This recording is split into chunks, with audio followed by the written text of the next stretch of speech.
Hi friends, welcome to அமில்டம்பூ. இன்றைக்கி cheese egg masala sandwich recipe தான் பார்க்க போகிறோம். வாங்க அதுக்கு தேவையான பொருள் என்னென்னு பார்க்கலாம். இங்கே 4 பிரெட் ஸ்லைசஸ் எடுத்திருக்கேன். 2 முட்டையை வேக வச்சு கட் பண்ணி வச்சுருக்கேன். 4 சீஸ் ஸ்லைசஸ் வச்சுருக்கேன். கொஞ்சமாக வெள்ளரிக்காய், கேப்சிகம் இந்த மாதிரி நீட்டமாக கட் பண்ணி வச்சுருக்கேன். கொத்தமல்லி இலை, ஒரு பச்சை மிளகாய் கட் பண்ணி வச்சுருக்கேன். ஒரு பெரிய சைஸ் தக்காளி, ஒரு பெரிய சைஸ் வெங்காயம் குட்டி குட்டியாக கட் பண்ணிக்கோங்க. மசாலாவில் 1/4 ஸ்பூன் மஞ்சள் தூள், 1/4 ஸ்பூன் மிளகாத்தூள், 1/2 ஸ்பூன் மல்லித்தூள், 1/4 ஸ்பூன் கரம் மசாலா. வாங்க எப்படி செய்கிறதுன்னு பார்க்கலாம். என் வீடியோவை ஃபுல்லாக பாருங்கள். இதான் என் சேனலை முதல் டைம் பார்க்குறீங்க அப்படின்னா கண்டிப்பாக சப்ஸ்கிரைப் பண்ணிவிடுங்க. வாங்க இப்போ வீடியோக்குள்ளே போகலாம். நம்ம எக் மசாலா ரெடி பண்ணிடலாம். அது கடாய் வச்சு 1 ஸ்பூன் எண்ணெய் சேர்த்துருக்கேன். ஒரு 1/4 ஸ்பூன் ஜீரகம் சேர்த்து பொரிச்சுக்கலாம். ஜீரகம் பொரிஞ்சதும் நம்ம கட் பண்ணி வச்சுருக்க ஒரு பெரிய சைஸ் வெங்காயத்தை சேர்த்து நல்லா வதக்கிக்கலாம். ஒரு பச்சை மிளகாவையும் சேர்த்திக்கிறேன். இதை நல்லா வதக்கிடுங்க.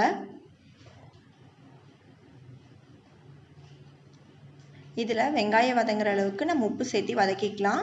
சீக்கிரமாக வதங்கிடும். பாருங்கள், வெங்காயம் வதங்கிடுச்சு. இப்போ நம்ம கட் பண்ணி வச்சுருக்க ஒரு பெரிய சைஸ் தக்காளி சேர்த்துக்கலாம். பெரிய சைஸ்னால் 1, சின்ன சைஸாக நீங்கள் இருந்துச்சு அப்படின்னா 2 சேர்த்துக்கோங்க. இது நல்லா மசிய தொக்கு மாதிரி நமக்கு வரட்டும். பாருங்கள், தக்காளி நல்லா மசிய வெந்துடுச்சு. இப்போ இதில் வந்து நம்ம எடுத்து வச்சுருக்க மசாலா சேர்த்துக்கலாம். மஞ்சள் தூள், மிளகாத்தூள், தனியாத்தூள், கரம் மசாலா. மிளகாத்தூள் உங்கள் காரத்துக்கு ஏற்ற மாதிரி நீங்கள் சேர்த்துக்கோங்க. நான் 1/4 ஸ்பூன் தான் சேர்த்துருக்கேன். பச்சை மிளகா சேர்த்துருக்கனால அந்த மசாலா கலவாக நான் கொஞ்சமாக தண்ணி சேர்த்தி இதை நல்லா கலந்து விட்டுக்கிறேன். இது கொஞ்சம் நேரம் குக் ஆகட்டும்.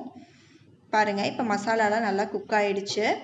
இப்போ இதில் நம்ம வேக வச்சு கட் பண்ணி வச்சுருக்க முட்டையை சேர்த்தி நல்லா கலந்து விட்டுக்கலாம். அந்த மசாலாவில் முட்டையில் நல்லா வந்து நமக்கு அப்சர்வ் ஆகணும். நீங்கள் இன்னும் குட்டி பீசஸாக வேணும்னாலும் நீங்கள் கட் பண்ணிக்கோங்க. நான் இந்த மாதிரி சைஸில் கட் பண்ணியிருக்கேன். தேவையான அளவு உப்பு சேர்த்திடலாம். நல்லா கலந்துக்கோங்க. இதில் லைட்டாக ஒரு 2-3 ஸ்பூன் மட்டும் நான் தண்ணி சேர்த்துருக்கேன். இது நல்லா குக் ஆகட்டும். இப்போ பாருங்கள், இப்போ மசாலா எல்லாமே ஒன்று சேர்ந்து நல்லா குக் ஆகிடுச்சு. நான் கொஞ்சமாக கொத்தமல்லி இலையை சேர்த்து நல்லா கலந்துக்கிறேன். அவ்வளோதான், நம்ம மசாலா ரெடி ஆகிடுச்சு. இது வந்து கொஞ்சமாக ஆறட்டும். அதுக்கப்புறம் நம்ம சாண்ட்விச் ரெடி பண்ணிடலாம். இப்போ எக் மசாலா ஓரளவுக்கு ஆறிடுச்சு. நான் இந்த பவுலில் வச்சுருக்கேன். இப்போ 2 பிரெட் ஸ்லைசஸ் எடுத்துக்கலாம்.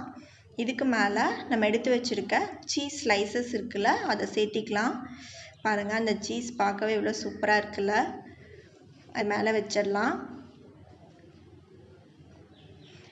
இப்போ இந்த சீஸுக்கு மேலே நம்ம ரெடி பண்ணி வச்சுருக்க டேஸ்டியான எக் மசாலாவை சேர்த்தி நல்லா ஈவனாக ஸ்ப்ரெட் பண்ணி விட்டுடலாம்.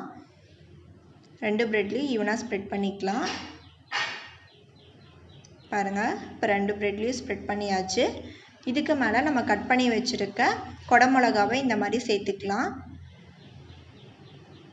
பாருங்கள், குடமிளகா 2த்துலேயும் சேர்த்தாச்சு. இதுக்கு மேலே நம்ம ஸ்லைஸ் பண்ணி வச்சுருக்க வெள்ளரிக்காவையும் நான் இந்த மாதிரி வச்சுக்கிறேன்.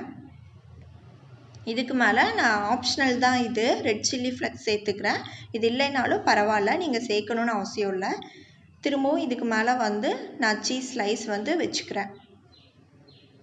வச்சு கவர் பண்ணியாச்சு. இப்போ மீதி இருக்க இன்னொரு பிரெட் ஸ்லைஸ் எடுத்து ஒரு சைடு வந்து நான் பட்டர் வந்து நல்லா ஸ்ப்ரெட் பண்ணி விட்டுறேன். பாருங்கள், ஸ்ப்ரெட் பண்ணிவிட்டு இந்த மாதிரி கவர் பண்ணிடலாம். நம்ம அடுத்த ப்ரெட்டும் அதே மாதிரி ரெடி பண்ணிடலாம். இப்போ ரெடி ஆகிடுச்சு. நம்ம இதை 2மே டோஸ்ட் பண்ணிடலாம். தவா சூடாக இருக்குது. நம்ம கொஞ்சம் வந்து பட்டர் க்ரீஸ் பண்ணி விட்டுடலாம். பட்டர் நல்லா மெல்ட் ஆகிடுச்சு. இப்போ நம்ம ரெடி பண்ணி வச்சுருக்க சாண்ட்விச் ப்ரெட் எல்லாத்தையுமே வச்சிடலாம். இது வந்து நல்லா குக் ஆகட்டும். மேலே இந்த மாதிரி வந்து கொஞ்சம் வந்து நல்லா ப்ரெஸ் பண்ணி விட்டுருங்க. அப்போ நம்ம திருப்பி போடும் போது வந்து உள்ளே இருக்க ஸ்டஃப் எல்லாமே வெளியே வராமல் இருக்கும். இப்போ குக் ஆகிடுச்சு. இந்த மாதிரி ஸ்லோவாக திருப்பினீங்க அப்படின்னா உள்ளே இருக்க ஸ்டஃப் எதுவுமே நமக்கு வெளியே வராது. இந்த சைடும் கொஞ்சம் நல்லா வந்து இந்த மாதிரி ப்ரெஸ் பண்ணி விட்டுருங்க ஈவனாக. அவ்வளோதான், நம்ம சாண்ட்விச் சூப்பராக ரெடி ஆகிடுச்சு. இப்போ ஒரு பிளேட்டுக்கு ட்ரான்ஸ்ஃபர் பண்ணிடலாம்.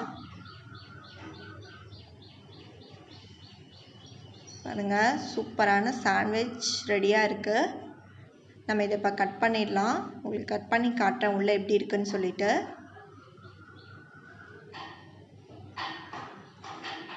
பாருங்கள், எவ்வளோ ஜூஸியாக அந்த சீஸ் எல்லாம் மெல்ட் ஆகி ரொம்ப சூப்பராக இருக்குது பார்க்குறதுக்கே. அடுத்த இதுவும் அதே மாதிரி நம்ம கட் பண்ணி பார்த்துடலாம். பாருங்கள், ரொம்ப சூப்பராக வந்திருக்கு சாண்ட்விச். கண்டிப்பாக ட்ரை பண்ணி பாருங்கள். இதை உடனே டேஸ்ட் பண்ணி பார்த்துடலாம் எப்படி இருக்குன்னு சொல்லிட்டு. ரொம்ப சூப்பராக இருக்குது. அந்த சீஸோட அந்த எக் மசாலாவோட சாப்பிட்றதுக்கு கண்டிப்பாக ட்ரை பண்ணி பார்த்துட்டு உங்கள் கமெண்ட்ஸை சொல்லுங்கள் எப்படி இருக்குன்னு சொல்லிட்டு. தேங்க்ஸ் ஃபார் வாட்சிங். உங்களுக்கு இந்த வீடியோ பிடிச்சிருந்துச்சு அப்படின்னா கண்டிப்பாக லைக் பண்ணுங்கள், ஷேர் பண்ணுங்கள். என் சேனலுக்கு சப்ஸ்கிரைப் பண்ணலன்னா சப்ஸ்கிரைப் பண்ணிவிடுங்க.